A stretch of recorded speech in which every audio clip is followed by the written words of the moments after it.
દેશના પૂર્વ વડાપ્રધાન ડૉક્ટર મનમોહન સિંહ, જો કે એમને ગઈકાલે એમને અંતિમ શ્વાસ લીધા છે, પરંતુ એમનું નામ જ્યારે સામે આવે તો મોટાભાગે બધા જ લોકો એવું કહેતા કે આ તો મૌન પીએમ હતા, એકદમ ચૂપચાપ રહેવાવાળા પહેલા એવા વડાપ્રધાન કે હંમેશા ચૂપચાપ જ તમને જોવા મળે, અને એના કારણે લોકોએ એમને મૌન પીએમ કહી દીધા.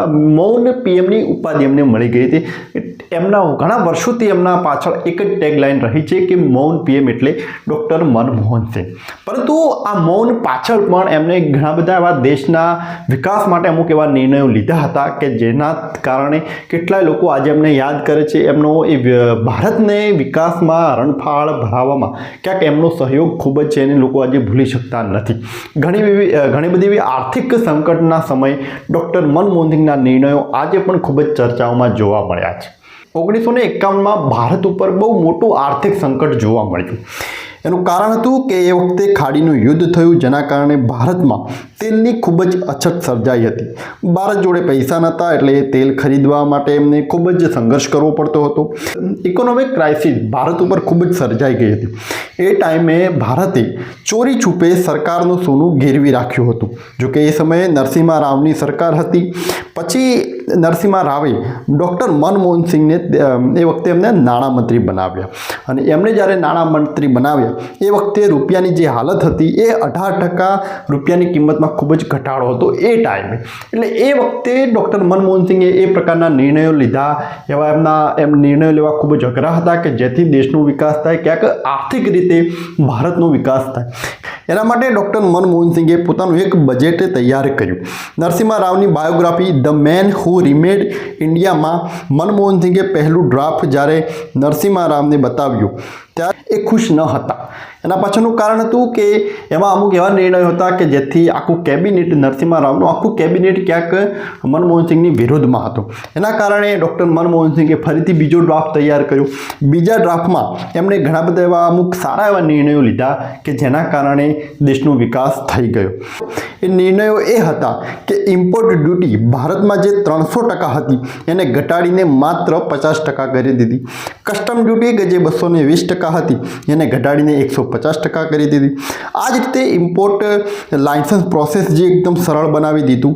પ્રાઇવેટાઇઝેશન, ગ્લોબલાઇઝેશન, આવા અનેક નિર્ણયો લીધા. એમાં ઘણા બધા એવા ફેરફાર કર્યા અને એમણે એકદમ સરળ બનાવવાનો પ્રયત્ન કર્યો કે જેથી લોકો ઇમ્પોર્ટ ને એક્સપોર્ટમાં ક્યાંક થોડોક પ્રગતિ કરી શકે, જેના કારણે દેશનો વિકાસ થાય. એટલે આ એમનો જ્યારે બજેટનો ડ્રાફ્ટ જ્યારે એમને પોતાની કેબિનેટ આગળ મૂક્યો તો કોઈ ખુશ ન હતું. અને એ વખતે નરસિમ્હા રાવ કે જે વડાપ્રધાન હતા એમણે તો મનમોહન સિંહને એવું કહ્યું હતું કે આને અમે સ્વીકારીએ છીએ, પરંતુ જો દેશનો વિકાસ થશે, કંઈક આમાં સુધારો થશે તો એનું ક્રેડિટ એ બધા જ કેબિનેટના બધા જ મંત્રીઓ સાથે લઈશું, આખી સરકાર સાથે લેશે એનું ક્રેડિટ. પરંતુ જો કોઈ એમાં નુકસાન થાય છે, કોઈ દોષનો ટોપલો જો ઠોલવવામાં આવશે તો એ માત્ર તમારા ઉપર ઠોલવવામાં આવશે. એટલે કે ડૉક્ટર મનમોહન સિંહ, અને મનમોહન સિંહ એ તૈયાર થઈ જાય છે કે બધી જ જવાબદારી મારી, આ બજેટને રજૂ કરો. એ બજેટને જ્યારે રજૂ કરવામાં આવે છે તો દેશના વિકાસમાં અર્થતંત્રનો ખૂબ જ એમાં ફેરફાર જોવા મળે છે. 1951માં ભારતની જે અર્થવ્યવસ્થા $266 બિલિયન હતી, એના કારણે એ બજેટના કારણે 30 વર્ષોમાં $4 ટ્રિલિયન થઈ ગઈ. આ બધું જોતાં કેટલાય અર્થશાસ્ત્રીઓ અને આંખો મોટી થઈ ગઈ કે ભારતમાં પહેલીવાર કોઈ આવા અર્થશાસ્ત્રી નાણામંત્રી તરીકે એમને મળ્યા છે.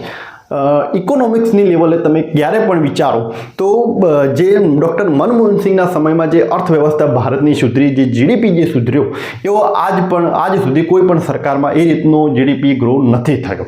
એ જ કારણ હતું કે મૌન હોવા છતાં ડૉક્ટર મનમોહન સિંહને હંમેશા એમના નિર્ણયો કે જે ઇકોનોમિક્સ લેવલના જે નિર્ણયો હતા એની હંમેશા એમની ચર્ચાઓ થાય છે, એમના વખાણ હંમેશા થતા જોવા મળે છે. ડૉક્ટર મનમોહન સિંહને 1972થી 1976 સુધી મુખ્ય આર્થિક સલાહકાર રાખવામાં આવ્યા નરસિમ્હા રાવની સરકારમાં. 1982થી 1985 સુધી તેઓ રિઝર્વ બેંકના ગવર્નર તરીકે કામ કર્યું, અને 1985થી 1987 સુધી યોજના આયોગના તેમને અધ્યક્ષ બનાવવામાં આવ્યા હતા. 2004માં કોંગ્રેસની વધારે સીટ આવી, એનડીએ ગઠબંધનનું કાર્યકાળ એકદમ પૂર્ણ થઈ ગયો અને પછી યુપીએ ગઠબંધનની સરકાર બની એટલે સોનિયા ગાંધીએ પીએમ તરીકે ડૉક્ટર મનમોહન સિંહની પસંદગી કરે છે. ડૉક્ટર મનમોહન સિંહની જ્યારે પસંદગી થાય છે તો એમનું કોઈ ખાસ વર્ચસ્વ નહોતું કે એમની પાછળ કોઈ પીઠબળ નહોતું, પરંતુ એમની એક છબી એકદમ ક્લિયર હતી, સ્વચ્છ હતી. એના કારણે કોઈ પણ કેબિનેટમાં કોઈ પણ એ વ્યક્તિએ એમનો વિરોધ ન કર્યો અને એમનું પીએમ તરીકે એમનું નામ ફાઇનલ રાખ્યું. આની સાથે જ 22 મે 2004ના રોજ તેઓ શપથ લે છે અને 2009માં ફરીથી કોંગ્રેસની સરકાર બને છે, યુપીએ ગઠબંધનની સરકાર બને છે એટલે ફરીથી એમને જ વડાપ્રધાન બનાવવામાં આવે છે.